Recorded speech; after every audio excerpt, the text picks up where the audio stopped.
আহক আজি বহাগ বিহু বুলি থালি এখন সজাওঁ। প্ৰথমতে মই খুন্দি লোৱা চাউলখিনি চালনীৰে চালি ল'ম। আজি মই বহাগ বিহু বুলি কেমেৰাৰ আগত আহি উপস্থিত হৈছোঁ। এতিয়া মালপোৱাৰ বাবে 2 কাপ পিঠাগুড়ি, 1 কাপ আটা, 1 কাপ গুলি লোৱা গুড় দি বেটাৰ বনাই ল'ম।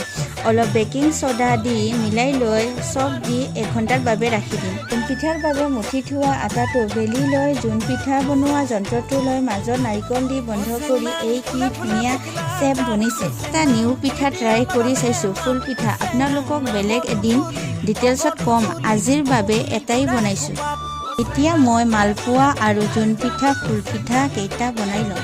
বুলি এবাৰ মই এইখিনিয়ে বনাইছোঁ। আপোনালোকৰ ঘৰত কি কি পিঠা বনাইছে জনাবচোন। বিহুৰ থালি আৰু দৈ চিৰা নহ'লেনো কেনেকৈ হ'ব। ফুল পিঠা, জোন পিঠা, মালপোৱা আৰু নাৰিকল লাড়ুৰে আজি বিহুৰ থালিৰে দিম। আপোনালোক সকলোকে ৰঙালী বিহুৰ এটি হিয়া ভৰা শুভেচ্ছা যাচিলোঁ।